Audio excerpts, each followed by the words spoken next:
What is IT infrastructure?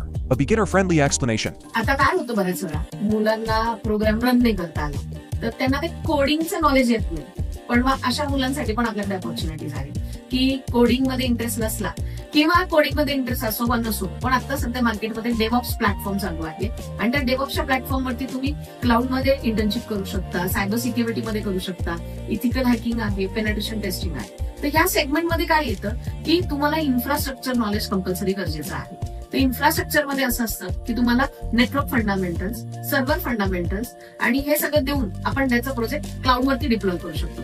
Like as एखाद्या कंपनीला storage पाहिजे असेल तर आपण S3 बकेट AWS मध्ये डेव्हलप करून ते पण करू शकतो, किंवा कोड डेव्हलप केलेली वेबसाईट आहे त्या वेबसाईटला आपल्याला सर्व्हरवरती डिप्लॉय करायचं आहे किंवा तुमच्या AWS वरती डिप्लॉय करायचं आहे तर तुम्ही वेब होस्टिंगचे प्रोजेक्ट सुद्धा AWS मध्ये करू शकता. त्याच्यासाठी तुम्हाला आपण लिनक्सचं नॉलेज देतो, त्याचबरोबर विंडोज सर्व्हरचं नॉलेज देतो आणि त्याच्या थ्रू तुम्हाला वेब डेव्हलपमेंट बरोबरीने वेब होस्टिंग सुद्धा प्रोजेक्टमध्ये आपण शिकवतो.